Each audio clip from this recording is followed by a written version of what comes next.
আজকের আমি এখানে তোমাদের কল্পনা, নেচার অফ ইমাজিনেশন, এইটা আজকের আলোচনা করব। প্রথমেই বলা দরকার যে আমরা কল্পনা বলতে কি বুঝি। কল্পনা বলতে আমরা সাধারণত সেটাই বুঝি যেখানে আমরা কোনো কিছু মানসিক প্রক্রিয়া আমরা অবলম্বন করে, আমাদের চিন্তার একটা প্রক্রিয়া অবলম্বন করে যেখানে আমরা কিছু একটা বোঝাতে চাইছি, অর্থাৎ মানসিক প্রক্রিয়া হলো কল্পনা। আমরা বিভিন্ন রকম কল্পনা করতে পারি। আমরা হয়তো কোথাও গেলাম, গিয়ে আমরা আমাদের মনের মধ্যে আমাদের বিভিন্ন রকম প্রতিক্রিয়া তৈরি হয় এবং তারা অর্থাৎ আমরা সেই চিন্তাটা আমরা যখন হয়তো একা থাকছি কিংবা আমরা হয়তো যখন দেখা যাচ্ছে কোনো কিছু হয়তো একটা কাজ করছি, আমাদের হয়তো অন্যমনস্ক হয়ে রয়েছে, আমরা তখন কিন্তু চিন্তার জগতে আমরা কিন্তু নিবিদ্ধ হয়ে রয়েছি এবং আমরা তখন কল্পনা করছি যে কী দেখেছিলাম এবং আমাদের কি অভিজ্ঞতা হয়েছিল। আমরা সেই সময় কিন্তু সেইগুলো আমরা চিন্তা করতে থাকি এবং চিন্তা করতে করতে আমাদের একটা অভিজ্ঞতার সৃষ্টি হয় এবং অভিজ্ঞতার সাহায্যে আমাদের কিন্তু যে মানসিক প্রক্রিয়া একটা তৈরি হচ্ছে, সেটাই হচ্ছে কিন্তু এক প্রকার কল্পনা। এক কথায় আমরা কল্পনা বলতে উদ্ভট এবং অলীক কিছু আমরা বুঝে থাকি। অর্থাৎ আমরা এখানে একটা এক্সাম্পলের সাহায্যে আমি বোঝাবো, যেমন হাঁসজারু, মৎস্যকন্যা, তারপরে গাছের উপর ঝুলে আছে শত শত আমরার মতো পান্তুয়া। এইরকম আমরা কিন্তু অনেক রকম আমরা কিন্তু অবাস্তব কাল্পনিক আমরা কিন্তু কল্পনা করতে পারি, কিন্তু এগুলোর আদৌ বাস্তবে কি অস্তিত্ব রয়েছে? আমাদের মনের মধ্যে কিন্তু তখন বিভিন্ন রকম প্রশ্ন দেখা দিচ্ছে যে কল্পনাটা কী জিনিস, এবং কবিরা তারা বিভিন্ন রকম কল্পনা করে থাকে, সেখানে কিন্তু কোনো লিমিটেড থাকে না, আনলিমিটেড তারা কল্পনা করে যাচ্ছে এবং সেই হিসাবে তারা কিন্তু বই লিখে যায়। তাহলে এখানে কিন্তু দেখা যাচ্ছে যে মনোবিজ্ঞানীরা তারা কিন্তু কল্পনাটাকে কখনো কিন্তু সংকীর্ণ অর্থে কিন্তু তারা এত সহজে নিচ্ছে না। অতীতে কোনো কিছু ঘটে গেছে এমনও হতে পারে, আবার অতীতে কোনো হয়তো ঘটনা কোনো কিছু ঘটেনি, সেটাও কিন্তু আমরা কল্পনার মধ্যে নিতে পারি। অর্থাৎ কল্পনা ঘটে যাওয়া বিষয়বস্তু নিয়েও আমরা কিন্তু চিন্তা করতে পারি, আবার অলীক আমরা কিন্তু অনেক কিছু বিষয়বস্তু নিয়ে আমরা কিন্তু কল্পনা করতে পারি। তাহলে মনোবিজ্ঞানে কল্পনাটাকে কিন্তু একটু অন্যরকমভাবে ব্যাখ্যা দেওয়া হয়েছে। অর্থাৎ কল্পনা বলতে আমরা কিন্তু একটা নির্দিষ্ট কিছু বুঝবো না। কল্পনা চিন্তা শক্তি, সেটা কিন্তু বাস্তবও হতে পারে, আবার অবাস্তব কাল্পনিক বিষয়বস্তু হতে পারে। সুতরাং কল্পনাটাকে আমরা বাস্তব এবং অবাস্তব দুটো দিয়ে কিন্তু আমরা ব্যাখ্যা করব।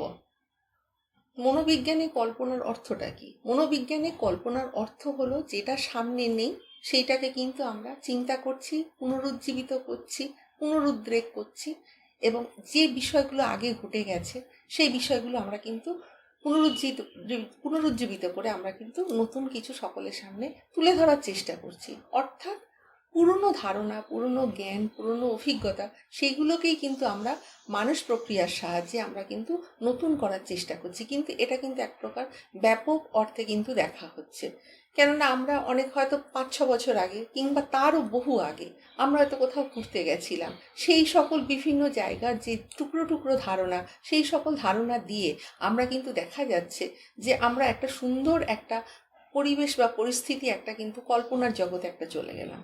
সেই কল্পনার জগতের সাহায্যে আমরা কিন্তু সেই সকল ধারণাগুলো দিয়ে আমরা একটা নতুন কল্পনা তৈরি করছি।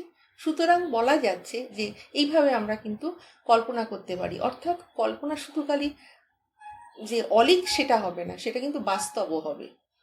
বাস্তবে আমরা যে সকল ধারণাগুলো আমরা কিন্তু পেয়েছি বা জ্ঞানগুলো বা অভিজ্ঞতাগুলো পেয়েছি, সেইগুলোই কিন্তু আমরা কল্পনা রাজ্যে কিছু হয়তো যুক্ত করলাম, কিছু হয়তো আবার ফের তার থেকে বাদ দিলাম। একটা সুন্দর একটা পরিবেশ পরিস্থিতি আমরা কিন্তু আমাদের মনোজগতে তৈরি করে থাকি। উদ্দেশ্যমূলকভাবে কোনো কিছু চিন্তা করা, কোনো অতীত কিছু নিয়ে আমরা ভাবা, কিংবা ভবিষ্যৎ কোনো পরিকল্পনা করছি, সেখানেও কিন্তু আমরা এগুলোকে কল্পনার অন্তর্ভুক্ত করছি। অর্থাৎ কল্পনার যখন আমরা বলবো তখন কিন্তু আমাদের কিন্তু দেখা যাচ্ছে যে বিভিন্ন রকম হতে পারে। আকাশ কুসুমের কল্পনা হতে পারে, আমরা হয়তো আকাশের মধ্যে দেখা যাচ্ছে যে কোনো সৌধ নির্মাণ করছি, এইরকম আমরা একটা কল্পনা করলাম। কিন্তু আবার বাস্তবেও দেখা যাচ্ছে যে ভবিষ্যৎ নিয়ে পরিকল্পনা, মানে বাস্তব এবং অবাস্তব দুই প্রকার ব্যবস্থা কিন্তু আমরা কল্পনার মধ্যে রেখেছি। আমরা যখনই কিন্তু কোনো রকম অভিজ্ঞতা অর্জন করছি, তখনই কিন্তু তার অনুরূপ একটা প্রতিচ্ছবি কিন্তু আমাদের মনের মধ্যে কিন্তু একটা গঠন হয়ে যাচ্ছে। আমরা যখন সিনেমা দেখে আসছি, তারপরেই দেখা যাচ্ছে যে সিনেমার পুরো যে বিষয়বস্তুগুলো আমরা দেখি সেইগুলো কিন্তু তার অনুরূপ একটা প্রতিচ্ছবি কিন্তু আমাদের মনের মধ্যে একটা কিন্তু দেখা যাচ্ছে। আবার আমরা হয়তো দেখা যাচ্ছে যে কোনো হয়তো ভালো একটা সুন্দর খাবার খেলাম, সেই স্বাদটা কিন্তু আমাদের মনের মধ্যে রয়ে গেছে। সুতরাং বলা হচ্ছে যে উত্তেজক চলে গেলেও আমাদের মনের মধ্যে দাগ কেটে যায়, মনোবিজ্ঞানে একে বলা হয় মানুষ ছবি।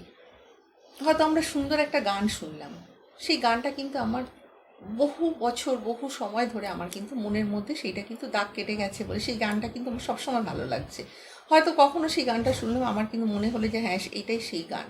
সুতরাং এখানে এই যে গানের যে যে ক্রিয়াটা আমরা জানতে পাচ্ছি, এটাই কিন্তু আমাদের হচ্ছে মানুষ ছবি। অর্থাৎ আমাদের যে পুরনো ঘটনাটা ঘটে গেছে, সেই ঘটনাটা ঘটে যাওয়ার পরেও আমাদের যে একটা কল্পনা হচ্ছে বা আমরা যে চিন্তা করছি, সেটাই হচ্ছে কিন্তু একটা মানুষ ছবি।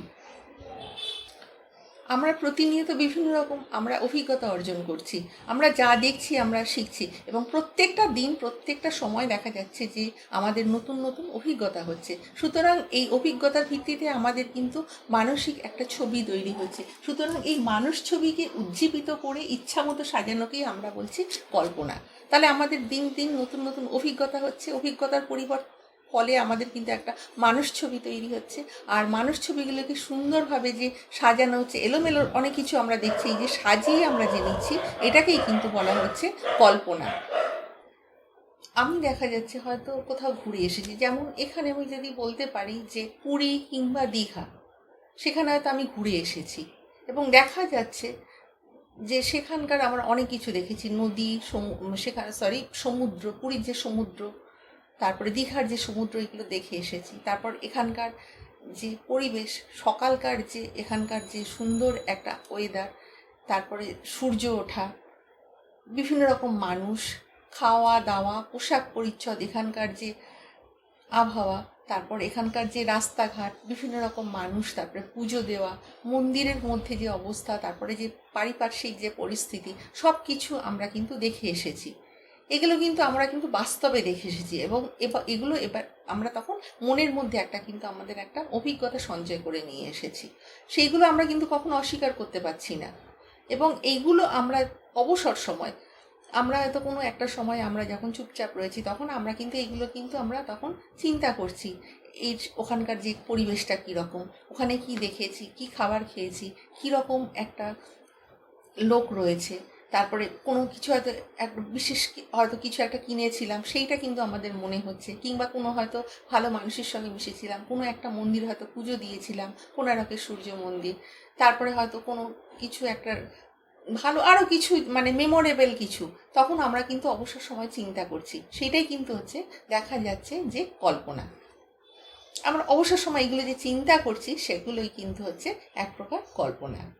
আমরা এই যে কল্পনা করছি, এই যে কল্পনার ছবিটা যখন কিন্তু অবিকল, যখন প্রতিভাত হচ্ছে, অভিজ্ঞতার বিষয়বস্তুটা কিন্তু অবিকল, মানে অরিজিনাল, যখন একেবারে পুরো মনে হচ্ছে যে এটা আমরা অরিজিনাল জায়গায় রয়েছে, অরিজিনাল সব কিছু আমাদের যখন চিন্তা হচ্ছে, আমাদের অরিজিনাল যখন বিষয়বস্তুটা প্রতিভাত হচ্ছে, এই যে কল্পনার ছবিটা যখন আসল ঘটনার বা অভিজ্ঞতার বস্তুর মতো অবিকল প্রতিভাত হচ্ছে, তখন তাকে বলা হচ্ছে স্মৃতি ছবি বা মেমোরি ইমেজ।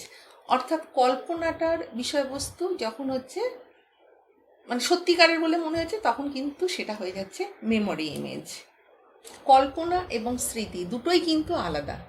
আমরা যখন মানে অরিজিনাল বলে মনে হচ্ছে কোনো বস্তু যখন দেখছি, তখন কিন্তু সেটাকে বলা হচ্ছে যে অরিজিনালি আমরা যখন দেখব, সেটাই কিন্তু অ্যাকচুয়ালি হচ্ছে ঠিক বা স্মৃতি বা মেমোরি, যেটাকে বলা হচ্ছে স্মৃতি ছবি, মানে অরিজিনাল বলে মনে হচ্ছে, সেটাই কিন্তু মেমোরি। আর যখন কল্পনার মধ্যে কিন্তু আমরা কিন্তু কম বেশি এটা ওটা কিন্তু আমরা কিন্তু ওর সঙ্গে অ্যাড করতে পারি। অর্থাৎ কল্পনাটা যেটা, সেটা কিন্তু সব সময় কিন্তু অরিজিনাল মানে অ্যাকচুয়াল ঠিক হবে যে, সেটা কিন্তু আমরা বলতে পারছি না। কিন্তু স্মৃতির ক্ষেত্রে দেখা যাচ্ছে যে আমরা যেটা দেখছি সেটাই আমরা কিন্তু যখন বোঝাতে চাইছি, সেটাই কিন্তু অ্যাকচুয়ালি হবে স্মৃতি। কল্পনা হলো কনস্ট্রাকটিভ, আর যেটা দেখছি সেটা মনের মধ্যে পুনরুজ্জীবিত করাটাই হলো স্মৃতি। কল্পনার ক্ষেত্রে দেখা যাচ্ছে যে আমরা যে প্রত্যক্ষিত আমরা যে বস্তুগুলো দেখছি, আমরা কিন্তু সেগুলোকে আমরা কিন্তু সাজিয়ে গুজিয়ে আমরা কিন্তু নতুন কিছু একটা তৈরি করতে পারি। আবার ফের কিছু হয়তো বাদ দিয়ে সেখানে আমরা হয়তো দেখা যাচ্ছে যে সেটা ঠিক ভালো লাগছে না, ঠিক আছে, আমরা সেটাকে বাদ দিয়ে দিলাম। আবার হয়তো কোনো কিছু আমরা অ্যাড করতে পারি ভালো লাগার জন্য। সুতরাং কল্পনার ক্ষেত্রে আমার দেখা যাচ্ছে যে একটা স্বাধীনতা কাজ করছে। সেই স্বাধীনতা অনুযায়ী কিন্তু আমি কল্পনার ক্ষেত্রে আমি কিন্তু কাজ করে থাকছি। আমরা যখন কোনো কিছু প্রত্যক্ষ করছি বা দেখছি, মানে বাস্তব যে পরিস্থিতি, সেগুলো কিন্তু একদম পুরো বাস্তব ভিত্তিক হয়ে থাকে। আমাদের মনের মধ্যে যখন যে সকল ধারণাগুলো হচ্ছে, আমরা যেগুলো দেখছি, সেগুলো কিন্তু কখনো আমরা মিথ্যা হতে দেখতে পারি না। কিন্তু কল্পনার ক্ষেত্রে দেখা যাচ্ছে যে বাস্তব অভিজ্ঞতা ছাড়াও কিন্তু আমরা কিন্তু সেখানে আমরা আমাদের ইচ্ছা মতো অনেক কিছু কিন্তু যোগ করতে পারি। কল্পনা কিন্তু অলিকও হতে পারে, কিন্তু বাস্তব অভিজ্ঞতা সেটা কখনো অলিক হতে পারে না। আমাদের মানসিক যে প্রতিক্রিয়াগুলো হচ্ছে, আমরা বাস্তব বস্তুগুলো যখন দেখছি, সেগুলো কিন্তু আমরা কিন্তু যেটা দেখছি সেটাই কিন্তু আমরা কিন্তু জানছি। কিন্তু কল্পনার ক্ষেত্রে আমরা হয়তো সেগুলো আমরা কল্পনা করছি কী রকম দেখেছিলাম, কিন্তু কল্পনা আমরা বাস্তব দিক দেখেও আমরা কিন্তু অনেক কিছু অলিক কিছু কল্পনা করতে পারি, যেগুলো বাস্তব অভিজ্ঞতার সঙ্গে কিন্তু কল্পনার সঙ্গে মেলে না। বাস্তব অভিজ্ঞতাই হয়, আর কল্পনা কিন্তু দেখা যাচ্ছে যে সেখানে কিন্তু অনেক সময় অবাস্তবতার সঙ্গে কিন্তু যুক্ত হয়ে যাচ্ছে। আমি এখানে একটা এক্সাম্পলের সাহায্যে বোঝাবো।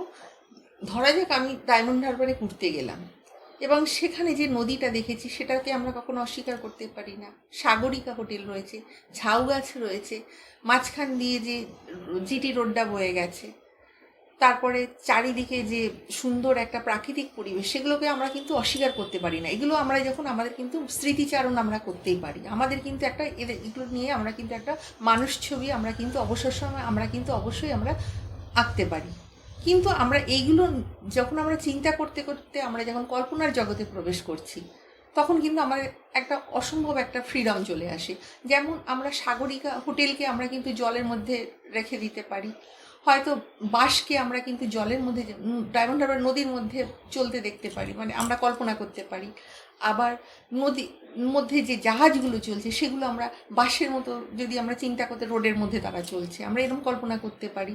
আবার মানুষগুলো দেখা যাচ্ছে যে হাত পা মেলে তারা দাঁড়িয়ে রয়েছে ঝাউ গাছের মতো, আবার ঝাউ গাছগুলো রোড দিয়ে চলাফেরা করছে। এইরকম আমরা কিন্তু অবাস্তব আকাশ কুসুম আমরা কিন্তু কল্পনা করতে পারি। মৎস্যকন্যা, পক্ষীরাজ ঘোড়া, এইসব আমরা অবাস্তব কাল্পনিক কিন্তু কল্পনা করতে পারি। কিন্তু অভিজ্ঞতার ভিত্তিতে আমাদের যখন স্মৃতি বা মানসচিত্র হচ্ছে, আমরা কিন্তু সেখানে কিন্তু আমরা কিন্তু উল্টোপাল্টা আমরা কিন্তু সেখানে কিন্তু কিছু করতে পারি না। কেননা অভিজ্ঞতার ভিত্তিতে যেটা হচ্ছে আমরা কিন্তু সেটা কিন্তু ঠিক দেখব, এবং অভিজ্ঞতার ভিত্তিতে আমরা যে মেমোরিটা আমাদের আসছে সেটা কিন্তু আমরা কখনো ভুল বলতে পারি না, বা আমাদের সেখানে কিন্তু অসম্ভব আমরা আমাদের ফ্রিডম মতো যা ইচ্ছা তাই করতে পারি না। কিন্তু কল্পনার ক্ষেত্রে আমাদের একটা ফ্রিডম কাজ করে, আমরা যেমন ইচ্ছা কল্পনা করতে পারি। কোনো প্রতিচ্ছবি আমরা হয়তো বাদ দিয়ে দিলাম, কোনো প্রতিচ্ছবি ওখানে হয়তো অ্যাড করে দিলাম।